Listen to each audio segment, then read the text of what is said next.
வணக்கம். தீபாவளிக்கு சிம்பிளாக ஒரு பாசிப்பருப்பு லட்டு செய்யலாம். நான் ஒரு கிண்ணம் பாசிப்பருப்பு எடுத்து அதை நல்லா வாஷ் பண்ணிட்டேன். ஏன்னா எங்கள் பேரனுக்கு செய்கிறேன். அப்படியே நீங்கள் வறுத்து செய்யலாம். நான் வாஷ் பண்ணி காய வச்சுட்டேன். காய வச்சுட்டு அது நல்லா ஈரம்லாம் போயிடுச்சு. நீங்கள் வெயிலையும் காய வைக்கலாம், ஃபேன் காற்றுலையும் காய வைக்கலாம். நான் ஃபேன் காற்றுலேயே காய வச்சுட்டேன். எடுத்து நல்லா அது காஞ்சிடுச்சு. இப்போ அதை நல்லா வறுத்துருங்க. வெறும் வானல்லே போட்டு வருங்க. வேறு எதுவும் சேர்க்க வேணாம். ஃபஸ்ட்டு பார்த்திங்கன்னா அந்த பச்சை பருப்பு நல்லா பச்சை வாசனை ஒரு மாதிரி வரும். அதுக்கப்புறம் நல்லா செவந்த பிறகு எடுத்து அதை ஆற வச்சுருங்க. நல்லா ஆறட்டும். நான் அது கூட ஒரே ஒரு ஏலக்காய் சேர்த்து 2 தடவையாக மிக்சியில் அரைச்சி எடுத்துக்கிட்டேன். My home food flowers of love சேனலை லைக் பண்ணுங்கள், சப்ஸ்கிரைப் பண்ணுங்கள், ஷேர் பண்ணுங்கள்.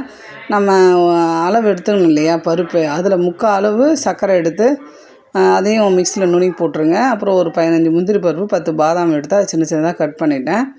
நெய் 1 ஸ்பூன் விட்டு இந்த கட் பண்ணி வச்ச பாதாம் முந்திரி சேர்த்து வறுத்து அதை எடுத்து தனியாக எடுத்து வச்சுக்கோங்க. அதுக்கப்புறம் அந்த சூட்லேயே பார்த்திங்கன்னா நீங்கள் இன்னும் ஒரு 4 ஸ்பூன் நெய் சேர்த்துக்குங்க. சேர்த்துட்டு அடுப்பு ஆஃப் பண்ணிவிடுங்க.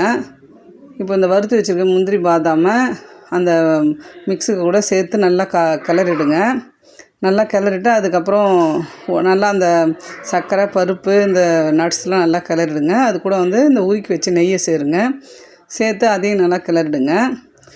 ஃபஸ்ட்டு கரண்டை கிளறிடுங்க, சூடாக இருக்க போது. அதுக்கப்புறம் கையால் நல்லா கிளறுங்க. அதுக்கப்புறம் கொஞ்சம் கொஞ்சமாக நெய் சேருங்க. அதுக்கப்புறம் நான் ஒரு 4 ஸ்பூன் நெய் சேர்த்தேன்.